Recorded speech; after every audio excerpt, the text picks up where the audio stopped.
մարդը ինքը դավաճանել է եւ ինքը քարոզում է որ մյուս երկրներին որպեսի հասնեն դեմոկրատիայի իրանց ձևակերպումն է իշխանության պետքա բերեն տենց մարդկանց Այսինքն որ Նիկոլը հիմա Նիկոլին բերել են դավաճանում Նիկոլ Փաշինյանը իշխանության էր գալիս բանի Արցախ մենք ձեզ սիրում ենք 2018 թվականին որ Մոնթեի կերպարով ուրեմն Մոնթեի կերպարը դա հայրոսի կերպար է ինքը Մոնթեի կերպարով իրան բերում են իշխանության որպեսզի հետո Մոնթեի արժեքները ոչնչացնեն հասկանում եք չէ՞ շատ հետաքրքիր դետալ ասեմ ձեզ նույն բանը ինքը ասում էր որ Սաակաշվիլին որ գալիս էր իշխանության Սաակաշվիլին սկզբնական փուլում որ գալիս էր ինքը հայտարարում էր որ ինքը ուղղափառ երկրի ներկայացուցիչ է ինքը որ բանը հանդիպեց Պուտինի հետ ինքը ասաց երկու ուղղափառ երկրների երկրները պետքա հավերժ եղբայրականության մեջ ապրեն բան բայց Սաակաշվիլի քերին քոքված կգբ-ական էր որը ժամանակին ճիշտ պահին դավաճանեց կգբ-ին եւ անցավ ՑՌՈ-ի այսպես ասած ծառայելու դա հասկանում ես չէ ինչ process-ները որ համեմատում ես հիմա տեսեք շատ հետաքրքիր դետալ ասեմ որ զարմանալիորեն Վազգեն Սարգսյանի եղբայր Արամ Զավելի Սարգսյանը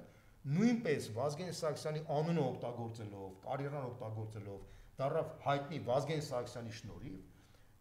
ողբերգական այդ դեպքերի շնորհիվ օկտեմբերի 27-ի եւ ինքը դարձել է մի մարդ որը ոչնչացնում է Վազգեն Սարգսյանի երազանքները Վազգեն Սարգսյանի բոլոր պատկերացումները, նարատիվների հակառակագնում 170 աստիճան։ Այսինքն բոլոր նման է, ոնց որ սա ոչնչացնում է իր նույնը կարելի ասել, բոլոր հաղթանակները։ Նույնը կարելի ասել, տեսեք, նույնը կարելի ասել այսօրվա Վաղարշապատի, այսօրվա այսպես ասած ղեկավար Արգիշտի Կիվիրյան, Արգիշտի Մեխակյանի մասին։ Արգիշտի Մեխակյանի հայրը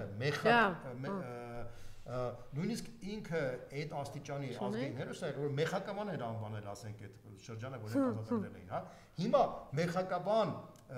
անվանած մարդու որդին սպասարկում է մի մարդու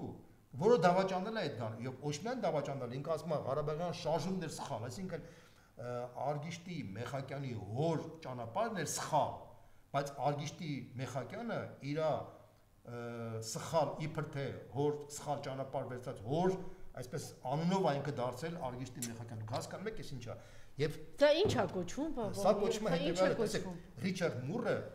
հոկտեմբերի 1-ին հրապարակավ հայտարարեց, որ իրանք հասել են հաջողության բոլոր իմաստները, որ բոլոր երկրներում իրանք իշխանության են բերում մարդկանց, ովքեր որ կարողանում են ունեին խիզախություն դավաճանելու իրանց պետություններին։ Նույնը կարելի ասել Զելենսկու մասին, որը եկավ Զելենսկին ինչ էր, Զելենսկին ինքը եկավ խաղաղության կարգավիճակով, խաղաղության բանով, չէ, Ուկրաինան կբերեն խաղաղություն, օլիգարխների դեմ պայքար բաներ կողմ, բերեց ամենախայտարակ պատերազմը, որի արդյունքում 1 միլիոն 600 ներողություն 1 ու ինչ օլիգարխներ ու միլիարդերներ ծնվեցին Ուկրաինայում այս պատերազմի եւ արյան վրա, այո, արյան վրա եկած օլիգարխներ, կամ այս մեր տականքները Արցախ հանձնելու արյան վրա ծնված օլիգարխներ են այս Հայաստան Նիկոլի օլիգարխներն ու Անայի ելույթը եւ այդ բոմանդակությունը վկայում են այն բասին որ իրանք տիրաժավորել են այս մարդկանց նաեւ Հայաստանում, Վրաստանում իրանք Թաչենարը մենակ Թուրքիայում եւ Ադրբեջանում, ընդ որում Թուրքիայում եւ Ադրբեջանում ինչու ասեմ շատ ամենահետաքրքիր բաներ։ Մուրը ասում էր, որ ինքը ուներ հակասություններ եւ կոնֆլիկտ մեկ ուրիշ գլոբալիստների հետ, որտեղ գլոբալիստները ինչ են ասում։ Գլոբալիստներն ասում են, որ մենք նմանատիպ մարդկանց պետք է բերենք բոլոր երկրներում։ Այսինքն Թուրքիայում եւ Ադրբեջանում էլ պետք է բերեն իրանց Փաշինյաններին։ Անհայրենիք, պղծող, բայց Մուրը ասաց, որ ես կոնկրետ համարել եմ, որ թուրքական աշխարհում այդ մարդկանց պետք է չբերենք, որտեղ թուրքական աշխարհը մեզ պետք է, այստեղ պետք են ազգային գործիչներ։ Եվ դրանով ինքը հպարտանում էր, որ ինքը պայքարում էր մյուս գլոբալիստների դեմ, որպես ինքը պաշտպանում էր Էրդողանին, որտեղ Էրդողանը չէին սիրում բոլոր գլոբալիստները, Էրդողանի դեմ էին բոլոր գլոբալիստները։ Ինչու որ հետո իրենց ձեռքով է Թուրանի ծրագիրը իրականացնել։ Մուրը ասում էր, որ ես այն գլոբալիստն եմ, որը համարում եմ, որ այդ այն օբշի գլոբալիզմից պետք է հանել մենակ Թուրքիան եւ թուրանական աշխարհի կոնցեպտը։ Այսինքն մարդը բացահայտ փաստացի հայտարարում է, բացահայտ է հայտարարում, որ ինքը աջակցել է Էրդողանի հետ միասին բոլոր ճակերտների մեջ ժողովրդավարական ուժերին տարածաշրջանի, որոնք պետք է զսպեին ռուսական իմպերիալիզմը, մարդը հայտարարում է, հասկանում ես ի՞նչն է խնդիրը։ Եվ ասում է, որ իմ եւ Էրդողանի մեջ մենակ երկու հարցում կա տարաձայնություն։ Պաղեստինի հարցում եւ Կիպրոսի հարցում։ Մենակ այս բոլոր հարցերում իրանք նույնն են։ Հասկանում ես ինչ անիշ։ Այսինքն սա ոնց ձևակերպեմ, դա ինքնախոստովանական ցուցմունք էր, բայց զարմանալին գտնել, որ Մուրը փաստացի լինելով հատուկ ծառայությունների ղեկավար, ինքը հրապարակավ դա հայտարարեց, ենթադրում եմ, որ իր մոտ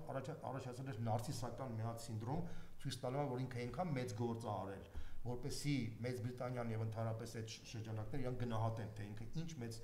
դեր է ունեցել, որ փաստացի կարողացել է հասնել այն նպատակին, որ փաստացի Թուրքիան, որ Ռուսաստանը զիջում բանը հետ նահանջ է եղել արդեն մեր տարածաշրջանից, Թուրքիան արդեն ազդեցությունը շատ մեծացել է տարածաշրջանում եւ դա որպես այսպես ասած մեծ նշանակություն էր համարում։ Սա շատ հետաքրքիր։ Եվ Թուրքիայից ամեն ինչ իրեն կհանդուրժեն միջև թուրանական երկիրը լինի։ Ավելին կարամ ասեմ, Թուրքիայում առաջացավ սկանդալ։ Հետաքրքիր ինչի այդ սկանդալ առաջացավ։ Նախ եւ առաջ Թուրքիայի ընդդիմադիր շրջանակները ասացին, որ փաստացի Մուրը խոստովանեց, որ իրենք մինչև վերջ աջակցել են Էրդողանի իշխանությանը, նույնիսկ իմանալով, որ Էրդողանի իշխանությունը ավտորիտար իշխանություն է։ Դա իրանց համար դա շահավետ չի, հասկանում ես ինչ նախատիվ։ Երկրորդը Մուրը Ստամբուլից բացահայտ կոչ արեց ռուսական հասարակությանը, ռուսական այսպես կոչված դեմոկրատական շրջանին համագործակցել